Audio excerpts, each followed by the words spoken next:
देखिए, आज हम क्लास 9 में विषय सामाजिक विज्ञान के इतिहास में लेसन नंबर दूसरा, जो लेसन नंबर 2 है, यूरोप में समाजवाद एवं रूसी क्रांति, इसके इस लेसन को हमने पिछले वीडियो में शुरू कर दिया था। अब इसके आगे बढ़ेंगे। तो अभी हमने आपको उदारवादी, रूढ़िवादी और रेडिकल के बारे में बताया था, और जो समाजवाद की भावना वाले लोग थे, दार्शनिक थे, उनके बारे में भी बताया था। अब आगे हम चलते हैं रूसी साम्राज्य। देखिए, रूस में निरंकुश जारशाही शासन की जो स्थापना हुई थी, माना जाता है कि 1325 से लेकर के 40 के बीच हो चुकी थी। जो जारशाही शासन है उसकी स्थापना हो चुकी थी 1325 से लेकर 40 तक के बीच। जब रूस में क्रांति हुई तो उस समय रूस पर साम्राज्य था, जार निकोलस द्वितीय था। जार निकोलस द्वितीय ही उस समय रूस का शासक था। उस समय रूस में भी अन्य देशों, अन्य यूरोपीय देशों की तरह निरंकुश शासन व्यवस्था थी, जिस कारण से आम जनता उन दमनकारी या शासक के दमनकारी नीतियों के तले दबी हुई थी, या कह सकते हैं कि निरंकुश शासन से पीड़ित थी। इस कारण से जनता ने वहां पर आंदोलन शुरू किया। ये आंदोलन लंबे समय तक चला। तो सबसे पहले हम देखेंगे कि रूसी क्रांति से पहले वहां के साम्राज्य की विशेषताएं क्या थी। क्रांति से पहले, क्रांति के बाद की विशेषताएं नहीं। जो रूसी क्रांति हुई थी उसके पहले वहां की शासन व्यवस्था कैसी थी, किस प्रकार से वहां का समाज था, किस प्रकार से मजदूर रूस में रह रहे थे, क्या उनकी समस्याएं थी। तो सबसे पहले आता है अर्थव्यवस्था और समाज। देखिए, यूरोपीय देश, चाहे वो जर्मन हो, फ्रांस हो, लगभग सभी लोग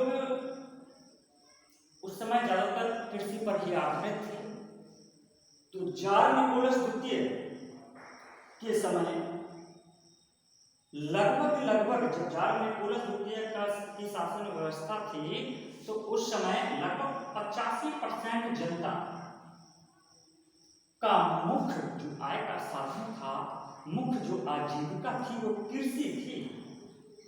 अर्थात खेती करके ही वो अपना जीवन यापन करते थे। लेकिन उनका मेन उद्देश्य यही नहीं था कि मात्र हम अपने पेट के लिए ही कमाएं, अपने खाने के लिए ही कृषि करें। उनका उद्देश्य ये भी था कि हम इतना उत्पादन करें। रूसी किसानों का उद्देश्य ये था कि हम इतना उत्पादन करें कि हमारे खाने को तो अनाज हो, लेकिन इसके साथ ही हम कुछ अनाज को बाजार में बेच करके वहां से कुछ मुद्रा प्राप्त करें। अर्थात बाजार की पूर्ति के लिए भी वहां पर लोग उत्पादन करते थे। इसी कारण से समाज का एक बड़ा हिस्सा कृषि पर ही आधारित था। वहां के लोग जो किसान थे, उनके पास अपनी कुछ ही जमीनें होती थी, लेकिन जमीन का ज्यादातर हिस्सा सामंतों के पास होता था, मतलब अमीरों के पास, जो लगातार वो मांग कर रहे थे कि हमारी जो जमींदार हैं, या कह सकते हैं सामंत हैं, अमीर हैं, उनकी जमीनों को छुड़ा करके मुझे दे दिया जाए, जिससे कि हम उस पर कृषि कर सकें, और करने के बाद जो उत्पादन होगा वो अपने लिए और बाजार की पूर्ति कर सकें। उस समय माना जाता है कि जितने भी समाज में किसान थे, मजदूर वर्ग था, वो भी इनसे पीड़ित था, अर्थात जारशाही शासन से पीड़ित था। तो माना जाता है कि उस समय कई सारे उद्योग भी स्थापित होने लगे थे। कई उद्योग ऐसे थे जहां पर कारीगर काम करते थे और कई उद्योग ऐसे थे जहां पर मजदूर काम करते थे। मजदूर और कारीगर में अंतर है। कारीगर क्या होते हैं? जो कौशल अर्थात प्रशिक्षण प्राप्त किए होते हैं, और मजदूर जो होते थे वो प्रशिक्षण प्राप्त नहीं होते थे। तो वहां की सरकारी जो संस्था थी तो उसने भी किसानों के जो उत्पादन है उस पर भी ध्यान देना शुरू किया कि वास्तविक में ही इनका उत्पादन लगातार बढ़ रहा है, बाजार की पूर्ति। लेकिन किसानों का मुख्य तात्पर्य मतलब उद्देश्य था कि सामंतों से छीनने मतलब जो भूमि है उनके पास वो भूमि का टुकड़ा हमें मिले, अर्थात उनके पास अत्यधिक भूमि होती थी जबकि किसानों के पास कम भूमि होती थी। अब आते हैं हाँ एक चीज और, अधिकतर जो उद्योग थे वो सेंट पीटर्सबर्ग और मॉस्को में ही थे, क्योंकि देखिए छोटे छोटे मतलब उद्योग तो थे ही लेकिन कुछ बड़े उद्योग भी थे, अर्थात जो अन्य देशों से औपनिवेशिक आए थे उन्होंने भी अपने उद्योग यहाँ पर स्थापित कर लिए थे। इसके साथ साथ ही बड़े बड़े जो उद्योग थे वो मात्र निजी संपत्ति वालों के ही थे, अर्थात अमीरों के ही थे, अर्थात निजी उद्योग थे। अब आता है मजदूरों की स्थिति। देखिए मजदूरों की स्थिति हमने इसमें भी कुछ बताई है आपको कि मजदूरों की समस्या बड़ी ही गंभीर थी। उनका भी एक उद्देश्य था कि हम जिस कारखाने में काम करें उस कारखाने में काम करने का समय निश्चित हो। जो कारीगर थे उनका भी यही मतलब था कि हम जिस कारखाने में काम करें हमारे काम करने का समय निश्चित हो। इसके साथ ही मजदूर और कारीगरों को वेतन भी उचित दी जाए। तो क्या था कि मजदूर जिस कारखाने में काम करते थे उसमें एक सरकारी संस्था होती थी जो कि मजदूरों के काम करने के समय लगभग मजदूर 10 से 12 घंटे काम करता था, जबकि कारीगर लगभग 15 घंटे काम करता था। ये मजदूर काम करते थे 10 से 12 और कारीगर करते थे लगभग 15 घंटे काम। उस समय महिलाओं की स्थिति भी दयनीय थी क्योंकि कारखाने खुल चुके थे। इस कारण से महिलाएं भी अपनी अर्थव्यवस्था को बढ़ाने के लिए, अपनी आजीविका को चलाने के लिए लगभग 31% महिलाएं कारखानों में काम करने लगी थी। लेकिन महिलाओं को पुरुषों के बराबर वेतन नहीं दिया जाता था। इस कारण से महिलाएं भी कुछ हद तक विरोध करने लगी थी, लेकिन पूर्णतः विरोध नहीं करती। लेकिन कुछ ऐसी संस्थाएं भी थीं जो कि समाज सेवी संस्थाएं थीं जिनका काम था कि मजदूर या बेरोजगार लोगों को समय पर मदद करना या बेरोजगार लोगों की मदद करना उनका उद्देश्य था। अब आता है ग्रामीण क्षेत्रों में किसानों की स्थिति क्या थी। देखिए ग्रामीण क्षेत्रों में माना जाता है कि देखिए ब्रिटेन जब फ्रांसीसी क्रांति हुई तो उस समय ब्रिटेन में क्या होता था, ब्रिटेन जैसे देशों में जो कृषक होते थे ये कृषक सामंत या कुलीन अर्थात हम कह सकते हैं अमीर आदमियों का सम्मान करते थे, उनकी इज्जत करते थे और उनके लिए मतलब सामंतों के लिए लड़ाई के लिए खड़े भी हो जाते थे कृषक। जबकि रूस में ऐसा नहीं था। रूस में कृषक थोड़ा जागृत था, ना तो वह सामंतों को सम्मान देता था क्योंकि वो जानता था कि सामंत हमारे ऊपर निरंकुश शासन अपना रहे हैं, अर्थात सामंत हमें हर प्रकार से या प्रत्येक प्रकार से हमारा शोषण कर रहे हैं।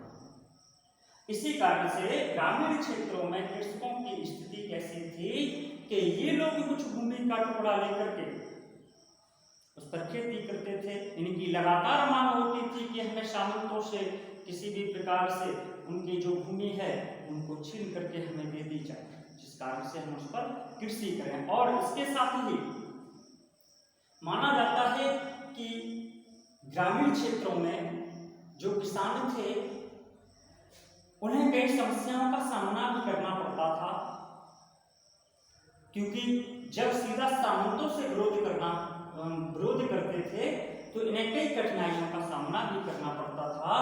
लेकिन इन कठिनाइयों से ग्रामीण क्षेत्र में कृषक अच्छी तरह उनका सामना करते थे, अर्थात वो जागृत थे, अन्य देशों की तरह नहीं थे, उनको प्रताड़ित करते रहे और लोग सहते रहे।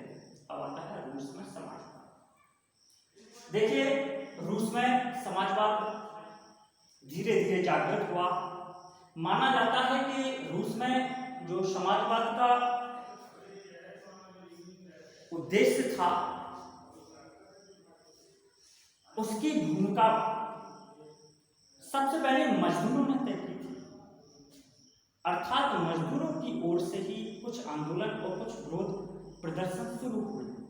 मजदूरों ने ही हड़तालें शुरू की थी, मजदूरों के माध्यम से ही दमनकारी यानी प्रशासन का विरोध होने लगा था। जब 1898 Russian socialist democratic workers party का गठन हुआ तो इनका मुख्य उद्देश्य था कि हम किसानों के हितों को ध्यान में रखते हुए हड़ताल करेंगे, शासन से सीधा सामना करेंगे। इसके पश्चात दूसरी जो पार्टी 19वीं शताब्दी में, इसका भी वही सोशलिस्ट रिवॉल्यूशनरी पार्टी जो थी, सोशलिस्ट रिवॉल्यूशनरी जो पार्टी थी, इनका मतलब भी यही था कि हम किसानों के अधिकार के लिए लड़ेंगे, किसानों के साथ खड़े होंगे। और लगातार इन्होंने ये भी कहा था कि वास्तविकता में ही रूसी क्रांति का मुख्य जो भूमिका निभाएंगे वो मजदूर नहीं, निश्चित है आगे आने वाले समय में किसान ही रूस की क्रांति के लिए एक बड़ा संघर्ष करेंगे। अगला आता है लेनिन और समाजवादी आंदोलन। लेनिन एक साम्राज्यवादी माना जाता है, जो कि कई विचार वहां पर जो पढ़े लिखे लोग थे उनकी एक विचारधारा थी। विचारधारा क्या थी कि उस समय जो कृषकों का समाज था वो दो भागों में बटा था, एक तो थे अमीर और दूसरे थे गरीब। और अमीर ऐसे नहीं थे कि बहुत ज्यादा अमीर हो, थोड़ा सा इनके पास पैसा ज्यादा था, जबकि ये बिल्कुल मजदूरी करके ही काम चलाते थे। भूमि का कुछ हिस्सा ही इनके पास होता था या एक छोटा सा टुकड़ा होता था, जबकि इनके पास बहुत सारी भूमि होती थी, बहुत सारे खेत होते थे। तो कई विचारधारावादी लोगों ने ये कहा है कि यहाँ रूस में जो कृषकों के द्वारा आंदोलन होगा वो संयुक्त रूप से नहीं हो पाएगा। क्यों? क्योंकि उनकी अमीरी और गरीबी में ही जब मतभेद है तो निश्चित है कि वो एक साथ संयुक्त होकर के कभी भी आंदोलन में सम्मिलित नहीं हो सकते हैं। इसी कारण से सोशल डेमोक्रेटिक जो पार्टी बनी हुई थी उस पार्टी के दो हिस्से किए गए, क्योंकि उनका मानना था कि वास्तव में संयुक्त रूप से आंदोलन नहीं हो पाएगा, क्योंकि इनमें ही जब मतभेद हो रहा था, अर्थात अमीर लोग इन्हें ही भावना से देखते थे गरीबों को। इस कारण से सोशल डेमोक्रेटिक पार्टी जो बनी, देखिए Russian social democratic workers party 1898 में जो बनी थी उसके दो हिस्से कर दिए गए, एक तो बोल्शेविक और दूसरा मेंशेविक। बोल्शेविक लेनिन के नेतृत्व वाली पार्टी थी, जबकि मेंशेविक जो संगठन था वो केरेंस्की के द्वारा केरेंस्की उसका नेतृत्व कर रहे थे। बोल्शेविक जो संगठन था वो वास्तविकता में ही बहुमत प्राप्त था। बहुमत इसको प्राप्त था, बहुमत प्राप्त का मतलब ये है कि ज्यादा अधिकतर जनसंख्या इसकी समर्थक थी, जबकि मेंशेविक जो संगठन था केरेंस्की इसका नेतृत्व कर रहे थे, इसको अल्प बहुमत प्राप्त था, अर्थात अल्प बहुमत, इसके साथ ज्यादा आबादी इसका समर्थन नहीं कर रही थी। तो इस प्रकार से यहाँ तक लेसन 1 हो गया।